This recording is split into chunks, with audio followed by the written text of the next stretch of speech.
Hai guys, selamat datang di channel Fliwinko. Di sini gue akan ngerekap film Short Circuit yang dirilis pada tahun 1986. Mungkin beberapa dari kalian sudah pernah menonton film ini di TV, sewaktu TV kalian masih TV tabung. Jika kalian sudah pernah menontonnya, bagaimana kabar kalian sekarang? Sudah pada nikah belum? Oke, secara singkat, sinopsis film ini menceritakan tentang sebuah robot yang memiliki kelainan akibat sebuah kecelakaan yang terjadi secara tidak sengaja. Dan akibat dari kecelakaan tersebut, robot ini menjadi beda sendiri dari robot-robot lainnya. Jika robot lainnya yang diprogram hanya untuk mengikuti perintah dari si pembuatnya, namun robot kelainan yang satu ini, ia bisa menolak perintah tersebut. Bahkan ia juga memiliki emosi seperti manusia. Nah, daripada penasaran, buat kalian yang belum nonton, atau sekedar nonton rekapannya secara singkat saja, gue udah buat rangkumannya di dalam video ini. So, pastikan kalian tonton sampai habis ya. Oke, tanpa bacot-bacot, langsung aja kita masuk ke rekapannya.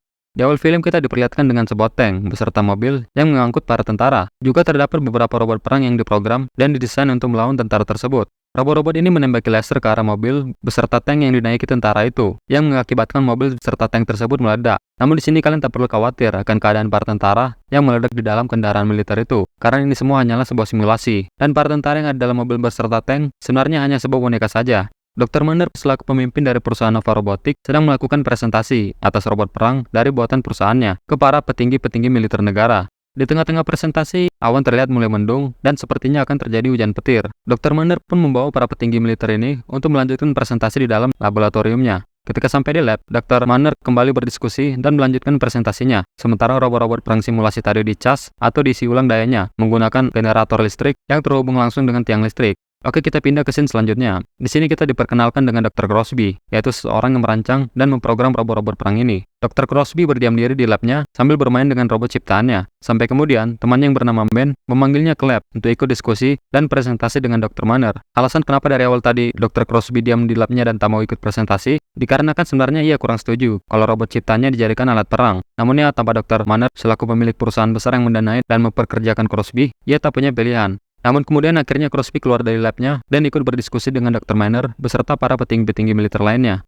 Oke, kembali ke scene robot-robot militer yang sedang dicas tadi. Beberapa dari robot ini dayanya sudah terisi penuh. Namun ada satu robot lagi dengan kode nomor 5 yang masih terhubung dengan generator karena dayanya belum penuh. Dan tak lama kemudian, langit-langit sedang bergerumu. Petir-petir menyambar, menandakan akan turun hujan. Hingga sampai kemudian, sebuah petir menyambar tiang listrik. Hal ini mengakibatkan robot nomor 5 ikut terkena serangan petir, karena si nomor 5 masih terhubung dengan generator, dan generator terhubung dengan tiang listrik tempat petir menyambar.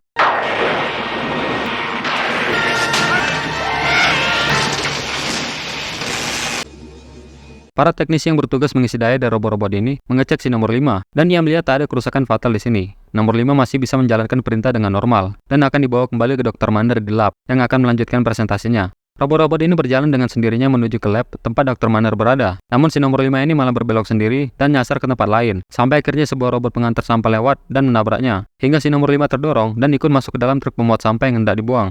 Namun ketika di tengah jalan saat nomor 5 hendak mengejar seekor kupu-kupu, ia terjatuh dari mobil sampah. Lalu kemudian ia melanjutkan berjalan ke arah entah berantah yang ia sendiri pun tak tahu. Dr. Manner yang menunggu kedatangan robot-robot itu di labnya untuk melanjutkan presentasi, merasa ada yang janggal. Ia melihat ada satu robot yang absen di situ, yaitu robot nomor 5. Dr. Manner pun memanggil Dr. Crosby untuk melacak keberadaan si nomor 5 ini. Mereka menemukan kalau si nomor 5 posisinya masih belum terlalu jauh dari lab. Namun saat ini ia sedang bergerak semakin jauh dari lab. Crosby mencoba untuk mengoff-kan si nomor 5 melalui komputer dengan cara mengirimkan sinyal ke si nomor 5. Namun si nomor 5 menolak untuk di-off-kan. Nomor 5 terlihat bergerak semakin jauh dari lab, hingga akhirnya ia tak terdeteksi lagi melalui radar yang ada di komputer. Dr. Manner dan Crosby hanya memiliki satu cara yang tersisa untuk mendapatkan si nomor 5 kembali. Manner meminta Strider, yaitu seorang pemimpin militer yang hendak membeli robot-robot perang ini, untuk mengerahkan timnya mencari si nomor 5.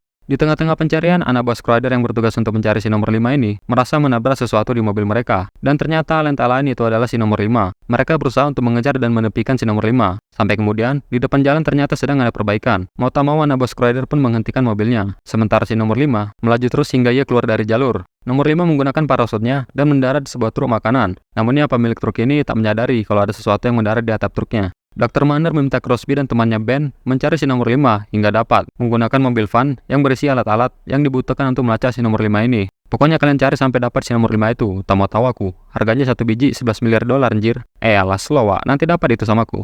Lalu kita pindah kembali ke si nomor 5 yang saat ini masih berada di truk makanan. Malam pun tiba. Pemilik truk yang bernama Stephanie sedang memasak di rumahnya. Hingga kemudian, ia menoleh keluar jendela. Ia melihat truk yang ia parkir di halaman rumahnya bergoyang-goyang dengan sendirinya. Apakah sedang ada orang yang main kuda-kudaan di dalamnya? Stephanie mengecek mobil truknya sambil membawa tongkat baseball untuk berjaga-jaga. Namun ternyata, yang ia temukan bukanlah maling, melainkan sebuah robot. Stephanie mengira kalau si nomor 5 ini adalah robot alien yang datang dari luar angkasa. Dan kemudian, Stephanie pun mengajak si nomor 5 masuk ke rumahnya. Ia memperkenalkan beberapa hewan peliharaannya ke si nomor 5. Si nomor 5 yang haus akan pengetahuan pun mulai mempelajari hal-hal baru. Ia membaca buku yang diberikan Stephanie dengan sangat cepat. Stephanie memberikan remote TV ke si nomor 5, dan si nomor 5 menonton TV selama semalaman hingga fajar tiba. Kemudian Stephanie yang bangun dari tidurnya langsung mematikan TV. "Oi, kau nonton TV semalaman ya? Habislah listrikku kau bikin pantas." Lalu Stephanie membawa nomor 5 keluar untuk menunjukkan indahnya cahaya mentari pagi. Wow, bola lampu itu sangat terang. Bukan telur, itu matahari. Sampai kemudian, gugunya si Stephanie menggonggongi si nomor 5 dan mendorongnya hingga ia terjatuh. Saat Stephanie hendak menolongnya, ia membaca tulisan yang terdapat di platnya si nomor 5. Dan Stephanie menemukan kalau si nomor 5 bukanlah robot alien yang datang dari luar angkasa, melainkan hanya sebuah robot biasa buatan manusia. Dan ia pun langsung menelepon perusahaan Nova Robotics. Dr. Manner yang menjawab telepon dari si Stephanie ini pun langsung meminta Strider untuk mengirimkan pasukannya ke rumah Stephanie untuk menjemput si nomor 5. Setelah itu Stephanie memberitahu ke si nomor 5 kalau ia akan segera dijemput untuk dikembalikan ke tempat asalnya. Namun di sini si nomor 5 terlihat takut dan cemas. Saking takutnya, ia berusaha untuk melarikan diri dengan menaiki mobil truk makanan si Stephanie. Ia menyalakan mesin menggunakan tangan robotnya. Di sini Stephanie yang ikut masuk ke dalam mobil mengarahkan si nomor 5 yang sedang menyetir ugal-ugalan untuk menepi ke tempat yang aman. Sampai akhirnya mereka hampir terjatuh ke sebuah danau. Namun si nomor 5 berhasil mengerem mobilnya. Di sini Stephanie bertanya ke si nomor 5 apa yang membuatnya terlihat cemas dan ketakutan dari tadi. Dan si nomor 5 pun menjawab, ia takut kalau dirinya akan diotak-atik karena sebelumnya ia menolak perintah yang memintanya untuk mengoff-kan dirinya. Jadi udah pasti ia akan disangka sebagai malfunction atau robot yang rusak dan akan diprogram ulang supaya nurut kembali. Ia mengatakan ke Stephanie kalau dia tak sama dengan robot-robot lainnya. Ia memiliki emosi dan hidup seperti makhluk hidup lainnya. Stephanie mendengar hal ini pun merasa kasihan dan simpati. Lalu tak lama kemudian, Crosby beserta Ben datang. Sebelumnya ia juga sudah diberitahu oleh Dr. Manner untuk menjemput si nomor 5 di rumah Stephanie. Namun saat hendak perjalanan ke sana, ia melihat ada truk makanan yang ugal-ugalan dan radar miliknya mendeteksi si nomor 5 ada di dalam truk itu. Dan akhirnya mereka mengikuti truk itu hingga sampai ke tepi danau. Crosby tercengang-cengang dan takjub setelah melihat kalau si nomor 5 bisa ngomong dan berinteraksi dengan Stephanie. Padahal seharusnya ia tak bisa ngomong. Dan tak lama kemudian perusahaan Sosana datang, padahal lagi momen-momen wholesome-nya. Strider beserta pasukannya tiba dan menembaki si nomor 5. Si nomor 5 membalas dengan menembaki laser ke arah pasukan tentara tersebut. Sampai akhirnya, Crosby menjadi penengah dan meminta Strider menghentikan tembakannya. Lalu Crosby meng-off-kan si nomor 5 dengan menekan tombol off-nya. Lalu kemudian nomor 5 dimasukkan ke dalam mobil dan dibawa menuju ke Nova Laboratorium. Saat di perjalanan, si nomor 5 belum sepenuhnya ter-off-kan. Bagian kepalanya masih bisa bergerak dengan leluasa. Ia menggunakan, gimana gue bilangnya ya, alis. Jadi dia menggunakan alisnya untuk mengambil kunci dan melempar kunci tersebut ke arah tombol power on-nya untuk menghidupkan kembali tubuhnya. Ia mengganti tangannya yang rusak akibat terkena tembakan tadi dengan tangan baru yang tergeletak di situ. Lalu kemudian si nomor 5 mengancam Ben beserta satu tentara yang ada dalam mobil untuk keluar. Lalu ia mengambil alis setir. Si nomor 5 ini menyadari kalau ada alat pelacak yang ditanam di dirinya dan dia mencopot alat pelacak itu lalu melemparnya ke mobil pickup orang lain yang sedang berpapasan dengannya. Dr. Crosby yang sebelumnya membuntuti mobil Ben dari belakang, melihat si Ben duduk di pinggir jalan pelangap-pelongo. Ben mengatakan kalau nomor 5 mengambil alih mobilnya. Dan kemudian pasukan tentara pun diperintahkan segera untuk menangkap si nomor 5 dengan melacaknya. Namun saat pasukan tentara sudah mengepung mobil yang dikira dikendarai oleh si nomor 5, mereka hanya menemukan dua pasangan tua, beserta alat pelacaknya si nomor 5 yang sudah dicopotnya. Lalu fajar pun tenggelam dan berganti menjadi malam. Stephanie yang sedang memandi didatangi wartawan dan dia diwawancarai secara live di TV. "Steph, apakah kau tahu kalau sekarang Nova Robotics akan menghadiahi $25.000 bagi siapapun yang menemukan robot itu? Aku udah nggak tahu lagi soal robot itu." Entah apalah, orang mau mandi pun. Dan kemudian Stephanie menutup pintu lalu lanjut mandi. Seorang pengangguran bernama Frank yang sedang main biliar ini melihat liputan berita Stephanie di TV. Dan ia berencana menemui Stephanie esoknya untuk bertanya soal robot hilang itu. Dan dia mengincar hadiah uang $25.000. Masih di malam yang sama, Crosby yang masih merasa takjub karena si nomor 5 benar-benar beda dari robot lainnya yang mempunyai kehendaknya sendiri, ia berencana untuk menangkap si nomor 5, lalu ngajak ngopi bareng. Ia ingin tahu lebih lanjut apa yang menyebabkan si nomor 5 jadi macam nih. Namun di sini Strider mengatakan, "Udah cok, dari sini kami yang ambil alih. Ini robot bahaya, dia rusak dan punya perlengkapan senjata di tubuhnya. Gimana kalau nanti nyerang warga sekitar? Jadi kamu harus menembak mati si nomor 5 ini secepatnya." Nah, di sini Dr. Manner berpihak ke Strider karena kalau robot milik perusahaannya menyerang warga sipil, maka perusahaannya bakal dispam bintang 1 sama masyarakat. Namun di sini Crosby tidak setuju atas keputusannya Strider. Ia tak bisa diam duduk begitu saja. Rasa keingintahuannya yang bertanya-tanya kenapa nomor 5 bisa begitu, membuatnya mengambil tindakan pribadi. Ia secara diam-diam bertujuan untuk menemukan si nomor 5 duluan sebelum Strider. Saat hendak menuju mobil, Dr. Manner ternyata sudah ada di situ. Ia mengetahui apa rencana si Crosby. Ia mengancam dan menodongkan pistol sambil mengatakan, "Udah lele, kita ikuti aja keputusan si Strider. Dia petinggi militer loh. Mereka punya bazooka, bom, dan AK-47. Mau nyari mati kalian?" Crosby yang ditodongkan pistol merasa tak gentar. "Kalau mau tembak aku tembak aja lah." Tetapi gini aku, "Dulu kawan kita, kok jadi gini kali kau sekarang sama aku?" Dr. Manner pun yang tak berani menarik pelatu pistolnya, akhirnya membiarkan Crosby pergi. Lalu lanjut ke adegan Stephanie yang sedang mandi. Saat sedang mandi, nomor 5 tiba-tiba datang dan mengatakan kalau ia berhasil lolos dari Nova. Stephanie merasa senang dan kemudian mereka berdansa semalaman. Lalu paginya, Frank mendatangi rumah Stephanie. Stephanie mengatakan kalau ia sudah tak memiliki hubungan apa-apa dengan robot yang hilang itu. Tapi Frank memaksa untuk tetap masuk rumah. Frank terkejut karena dugaannya benar. Ia melihat robot hilang tersebut. Frank mencoba berinteraksi dengan nomor 5 dan memintanya untuk dibawa ke Nova. Namun si nomor 5 ke-trigger saat dibilang Nova dan langsung mendorong Frank lalu kemudian melarikan diri. Sementara si Frank ditahan oleh Stephanie. Frank lolos dari Stephanie, kemudian dia mencoba mengejar si nomor 5. Namun ternyata di sini Frank melihat mobilnya dibongkar habis sama si nomor 5 dan hal itu membuatnya marah. Frank menembaki si nomor 5 dengan senapannya, namun nomor 5 berhasil menangkis semua tembakan si Frank. Sampai akhirnya si Frank kehabisan peluru.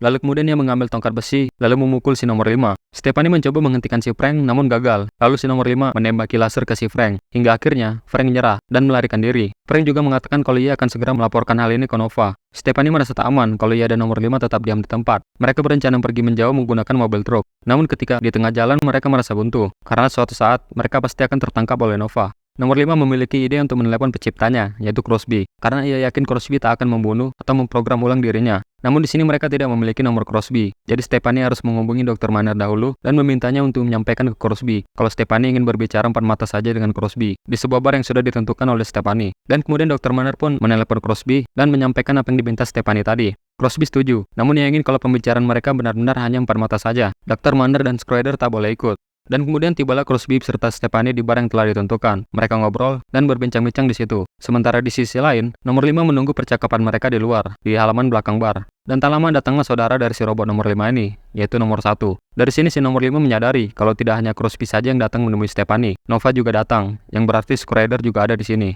Nomor 1 menembaki nomor 5 menggunakan lasernya, namun laser itu tidak mengenai si nomor 5. Kemudian si nomor 5 membalas dengan cara melempar lumpur ke matanya si nomor 1. Lalu nomor 5 menekan tombol off si nomor 1. Tak selesai di sini saja, nomor 2 datang dan menembaki laser ke si nomor 5. Nomor 5 lari, dan ia menemukan sebuah gudang, lalu mengambil tali yang ada di gudang tersebut. Ia membuat jebakan, sehingga saat si nomor 2 lewat, ia terkena jebakan tali itu, dan membuatnya terangkat bergantung di atas pohon. Lalu nomor 5 mengambil kesempatan tersebut untuk menekan tombol off-nya si nomor 2. Dan anjing, masih belum selesai juga, cok. Si nomor 3 datang dan menembaki laser bertubi-tubi ke si nomor 5. Nomor 5 menangkis tembakan laser tersebut menggunakan batu, sembari berjalan mundur. Sampai akhirnya si nomor 3 yang mengejarnya menabrak toilet, dan toilet tersebut meledak. Nomor 3 terlihat tak bergerak, dan lengah akibat ledakan. Si nomor 5 langsung mengambil kesempatan itu untuk mengoff-kan si nomor 3. Oke, kita pindah ke sisi lain. Stephanie dan Crosby sedang mengobrol di dalam bar. Stephanie mengatakan, jadi gini Le, si nomor 5 ini gak usah kalian apa-apakan. Dia hidup loh, sama kayak kita. Bisa saling berinteraksi, dan memiliki emosi manusia. Hal itu sulit dipercaya, karena ia adalah sebuah robot. Ia hanya menjalankan sebuah perintah dari program. Namun jika yang kau katakan benar, maka aku ingin melihatnya. Namun sebelum itu, surprise, jeng. Schroeder ternyata selama ini ada di situ. Ia mendengar percakapan mereka dengan menyamar menjadi salah satu pengunjung bar, serta ada beberapa anak buah si Schroeder yang juga ikut menyamar di situ. Si Stephanie marah ke Crosby. Crosby, juga kau kutengok. Kau bilang cuma kau sendiri aja yang datang, tapi malah bawa rombongan. Kau ini sebenarnya apa? Dari perguruan silat mana kau? Dan si Crosby pun menjawab, sumpah aku nggak tahu kalau si Schroeder ikut diam-diam ngebuntuti aku. Woi, Skridir, entah apalah namamu, susah kali pun disebut. What the fuck kan aku udah buat kesepakatan sama si Dr. Manner, kalau kau nggak diajak. Dan tak lama kemudian, maksud gue si nomor 5, ia datang dengan menerobos dinding bar dan membuat keributan di situ. Schroeder beserta anak buahnya yang mencoba menghentikan si nomor 5 dengan cara menembakinya gagal. Dan mereka jatuh satu persatu, akibat didorong dengan meja oleh si nomor 5. Kemudian si nomor 5 kabur menggunakan mobil bersama Stephanie. Crosby beserta Schroeder dan anak buahnya pun mengejar mereka. Nomor 5 menembak sebuah pohon dan membuatnya terjatuh di tengah jalan, sehingga Schroeder beserta anak buahnya tak bisa lewat menggunakan mobil mereka. Schroeder memanggil robot nomor 1, 2, dan 3 untuk mengejar si nomor 5. Namun si nomor 1, 2, dan 3 ini udah diprogram ulang oleh si nomor 5 sebelumnya, yang membuat mereka terlihat idiot. Hari selang berganti menjadi sore. Stephanie dan si nomor 5 berlari sudah cukup jauh dari Schroeder, sampai mobil mereka mogok karena kehabisan bensin. Sementara Crosby saat ini hanya bisa duduk termenung di depan bar. Sampai kemudian Ben datang. Crosby mengatakan ke si Ben betapa takjubnya ia tadi ketika melihat si nomor 5 bergerak atas kehendaknya sendiri, melawan Schroeder beserta anak buahnya. Bahkan ia juga memprogram ulang robot nomor 1, 2, dan 3. Dan tak lama setelah itu, orang yang baru aja diomongin datang. Nomor 5 menyuruh Ben untuk turun dari mobil, dan memerintah Crosby untuk menyetir membawa mobil ini ke tempat Stephanie. Sesampainya di sana, Stephanie memang masih marah sama si Crosby, tapi ia mencoba memaafkannya, karena ia butuh bantuan Crosby untuk keluar dari situasi ini. Crosby dan nomor 5 pergi ke suatu tempat yang tak jauh dari tempat mobil mereka parkir untuk membicarakan tentang apa yang terjadi dengan si nomor 5. Crosby bertanya, siapa orang yang memprogrammu? Awalnya si Crosby ingin si nomor 5 menjawab kalau Crosby lah orang yang memprogramnya. Namun nomor 5 berkata lain. Ia mengatakan kalau dia yang memprogram dirinya sendiri. Nomor 5 menunjukkan kabel-kabel yang ada di badannya kalau posisinya sudah berubah dan ia sendiri yang mengubahnya. Jadi sebenarnya si nomor 5 ini tidak rusak. Awalnya ia diprogram untuk menjadi robot perang, robot yang membunuh manusia. Namun ia tidak suka membunuh, jadi ia menulis ulang programnya. Tak lama setelah itu, Stephanie datang dan memberikan minuman hangat ke Crosby. Lalu Crosby lanjut ngobrol bersama nomor 5 semalaman, sementara Stephanie tertidur. Crosby menceritakan lelucon ke si nomor 5, dan nomor 5 tertawa akan lelucon itu. Tawanya itu membangunkan Stephanie, dan mereka pun tertawa bersama-sama. Dan tak lama kemudian, si penganjur momen datang. Dr. Manner, Schroeder, dan pasukannya tiba. Stephanie dan Crosby yang hendak kabur menggunakan mobil akhirnya terkepung. Tak ada cara lain untuk keluar dari situasi ini. Crosby pun akhirnya menggunakan jurus terakhirnya, yaitu Takno Jutsu. Ia mencoba meyakinkan Dr. Manner dan Schroeder kalau nomor 5 sebenarnya tidak rusak. Ia hidup seperti manusia pada umumnya, dan memiliki perasaan. Ia tak akan menyakiti manusia. Namun Schroeder tak percaya, dan ia memerintahkan pasukannya untuk menangkap Crosby serta Stephanie. Sementara di sini nomor 5 yang bersembunyi di dalam mobil merasa takut dan panik. Hingga akhirnya ia keluar dari mobil dan mencoba melarikan diri. Pasukannya si Schroeder pun juga mencoba untuk membunuh atau menghancurkan si nomor 5 menggunakan misil yang ditembakkan dari helikopter. Sampai kemudian salah satu misil tersebut mengenai si nomor 5 dan menghancurkannya berkeping-keping.